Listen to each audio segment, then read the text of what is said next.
नमस्कार विद्यार्थी मित्रांनो, उमेद आयएसच्या ऑनलाईन प्लॅटफॉर्मवरती आपल्या सर्वांचं हार्दिक स्वागत. ठीक आहे. आजचा व्हिडिओचा मुद्दा म्हणजे की UPSCनी आपल्याला एक नोटिफिकेशनमध्ये दिले की बाबा मेन्सच्या एक्झामिनेशनमधून आपण कॅन्डिडेटकडून कशाची मागणी करतोय किंवा एक कॅन्डिडेटनं त्याचा काय अप्रोच असला पाहिजे मेन्सचा आन्सर लिहिताना, हा या व्हिडिओचा एक मुद्दा आहे. तर ही आपण एकदम थोडंसं डिटेलमध्ये वाचूया आणि त्याच्यातून काहीतरी क्रक्स काढण्याचा प्रयत्न करूया. तर बघा, मेन एक्झामिनेशन, तर बघा काय म्हणले, the main examination is intended to assess the overall intellectual traits. हा महत्त्वाचा मुद्दा आहे बघा. अँड डेप्थ ऑफ अंडरस्टँडिंग, त्याला मराठीमध्ये आपण आकलन म्हणतो, की विद्यार्थ्याचं काय डेप्थ आहे अंडरस्टँडिंगचं. परत काय, of candidate rather than merely the range of their information and memory. फक्त तुमचं रट्टाफिकेशन तिथं आयोगाला उचित नाही आहे किंवा मागणी नाही आयोगाची ती, की फक्त तुम्ही इन्फॉर्मेशन लिहून आले किंवा फक्त डाटा तिथं तुम्ही टाकलाय, तुम्ही डाटा रट्टाफाय केलाय आणि जाऊन आन्सरमध्ये लिहिलाय, तो उचित नाही. तर तुमचं अंडरस्टँडिंग किती आहे, त्यातल्या त्यात तुमचं इंटेलेक्च्युअल ट्रेट किती आहे. प्रश्नही तसेच विचारले जाणार, की समजा गांधीजी भारतात आले नाही, आले नसते तर कसा झाला असता स्वातंत्र्य संग्राम, असे काही काही प्रश्न असतात. ठीक आहे. मग त्यानुसार आपल्याला तिथं फक्त इन्फॉर्मेशन लिहून येणं गरजेचं आहे का? नाही. गांधीच्या चळवळी लिहून येणं गरजेचं आहे गांधीजींच्या? नाहीये. मग त्यांनी काय म्हणले, की बाबा अंडरस्टँडिंग किती आहे कॅन्डिडेटची, ते आपण तपासण्याचा जास्तीत जास्त प्रयत्न करतोय. परत काय बघा, the nature and standard of questions in the general studies paper, म्हणजे GS 1 to 4, त्यालाच आपण पेपर 2 to पेपर 5 म्हणतात, कारण की पेपर पहिला हा एसएचा असतो. त्यामध्ये बघा, will be such that a well educated person will be able to answer them without any specialised study. त्यांनी काय म्हणले, जे GS 1 ते GS 4चे जे पण आम्ही प्रश्न तुम्हाला विचारूया, ते प्रश्न असे असतील जे की एक वेल एज्युकेटेड पर्सन सुद्धा त्याचं आन्सर देऊ शकतो. असे काय काय प्रश्न, जसे की समजा वुमनवर ग्लोबलायझेशनचा काय इम्पॅक्ट होतोय, किंवा समजा ओल्ड एज लोकांमध्ये ग्लोबलायझेशनचा काय इम्पॅक्ट होतोय, किंवा लिबरलायझेशन प्रायव्हेटायझेशन ग्लोबलायझेशन झाल्यानंतर इंडियन सोसायटीवर त्याचा काय इम्पॅक्ट झाला. असे जे प्रश्न आहेत, एक एक अवेअरनेस, जनरल अवेअरनेस असलेला व्यक्तीसुद्धा ते प्रश्न चांगले डिस्कस करू शकतो. असं त्या प्रश्नांचं फॉर्मॅट आहे, असं स्वतः आपल्याला UPSC सांगत आहे. पुढं बघूया, the questions will be such that as to test a candidate's general awareness. हा मुद्दा महत्त्वाचा आहे. कॅन्डिडेटचं कसं जनरल अवेअरनेस कशी आहे हे टेस्ट करण्याचं प्रयत्न आपल्या मेन्समधून, एक्झाममधून घेतला जातोय. कारण की आपल्याला प्रश्नसुद्धा त्याच लेवलचे विचारतील. LGBTQ प्रश्न विचारले जातील, तिथं आपल्याला ओल्ड एजवर प्रश्न विचारले जातील, तिथं आपल्याला वुमनवर प्रश्न विचारले जातील. सेकंड ग्रीन रेव्होल्युशनचा कसं तुम्हाला बघायला भेटलं, असे काही काही प्रश्न जे की जनरल अवेअरनेसबद्दल विचारले जातील. बघा, इतिहासात सुद्धा प्रश्न जनरल अवेअरनेसचे कसे विचारले जातात, की बघा, हडप्पन संस्कृतीमधलं जे अर्बनायझेशन होतं, त्या अर्बनायझेशनचे इनपुट्स आपल्याला आत्ताच्या अर्बनायझेशनमध्ये काही दिसतात का, असा प्रश्न आहे. या प्रश्नातून तुमचं काय टेक केले, जनरल अवेअरनेस. किंवा आणखीन समजा असा प्रश्न होता, की बाबा इतिहासामध्ये की जे पण महत्त्वाचे युद्ध झालेत ते पानिपतमध्येच का झालेत, यामधून सुद्धा तुम्ही वाचताना ते तुमचं जनरल अवेअरनेस किती आहे हे सुद्धा बघलं जातं. ठीक आहे. तर बघा, मग आयोग स्वतः सांगतोय, a variety of subjects which will have a relevance for the career in a civil services.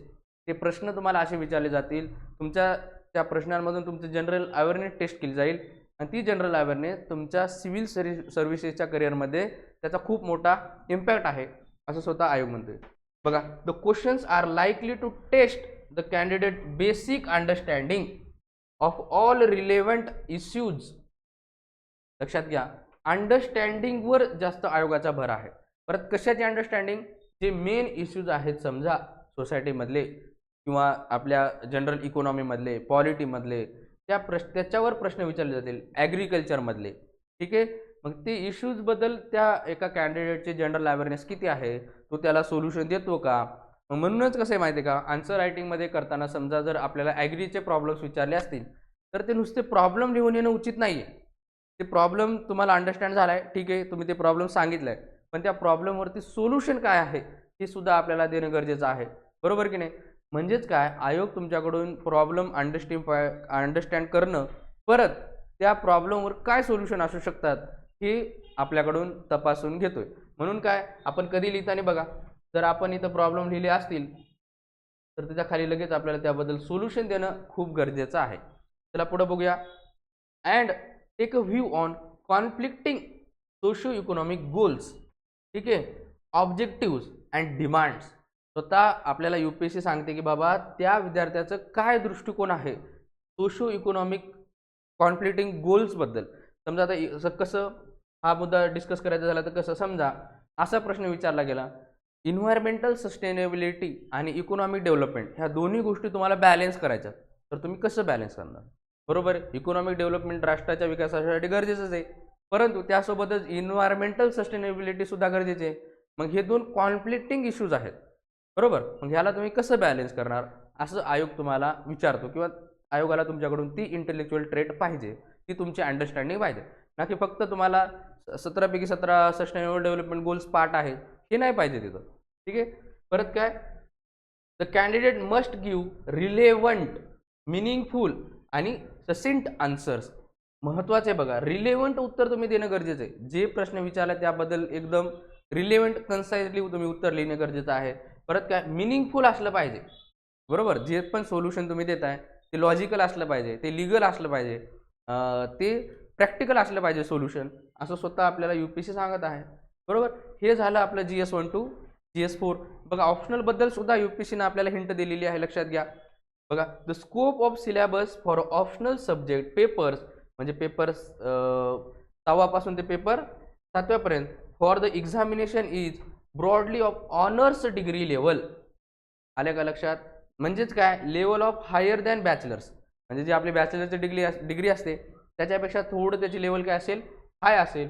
And lower the masters degree, जे आपले PhD असते त्याच्यापेक्षा थोडंसं कमी, पण बॅचलरपेक्षा थोडंसं जास्त.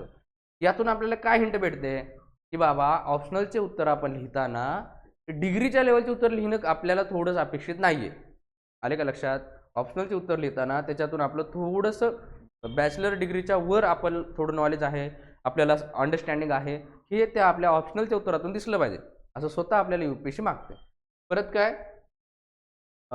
In the case of engineering, medical science and law the level correspond to the bachelor's degree. म्हणजे हे जे ऑप्शनल मी वाचून दाखवले, इंजिनिअरिंगचं ऑप्शनल असेल, मेडिकलचं सायन्स ऑप्शनल असेल किंवा लॉचं ऑप्शनल असेल, इथं बॅचलर डिग्री चालते. बॅचलर डिग्रीच्या लेवलचे तुम्हाला प्रश्न इथं विचारले जाणार. पण जे सोशिओलॉजी असेल, पॉलिट सायन्स असेल, पबॅड असेल, हे जे ऑप्शनल आहे तिथं तुम्हाला मित्रांनो थोडंसं आपल्या बॅचलर डिग्रीच्या थोडंसं हाय लेवलचे प्रश्न थोडे विचारले जातील आणि तसेच तुम्ही उत्तर देणंही अपेक्षित आहे.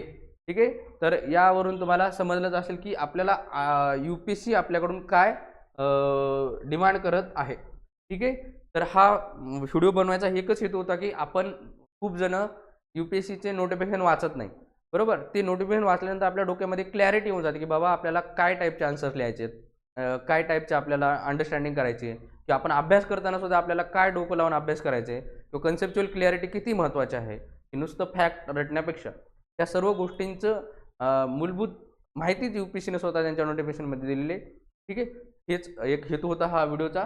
ठीक आहे, उमेद IASचं जे पण तुम्ही प्रोग्राम आहे ते तुम्ही प्रोग्राम ॲक्सेप्ट करा. परत काय की उमेद IASचं जे हे आहे ॲप आहे प्ले स्टोअरवरती, ते ॲप तुम्ही डाउनलोड करा. या टाईपचे आन्सर रायटिंगचे प्रोग्रामसुद्धा आपल्याकडं घेतले जातात. ते प्रोग्राम तुम्ही त्या प्रोग्रामला सुद्धा तुम्ही हे करू शकता, नोंदणी करू शकता. आणि ऑप्शनलचे सुद्धा आपण सब्जेक्ट इथं शिकवतो, सोशिओलॉजी असेल, पबॅड असेल. ठीक आहे, तर ते ऑप्शनलसुद्धा तुम्ही आमच्यासोबत डिस्कस करू शकता किंवा ती सुद्धा बॅच तुम्ही ॲक्सेस करू शकता. तर ठीक आहे, चलो थँक्यू सो मच. भेटूया आपण नेक्स्ट व्हिडिओमध्ये.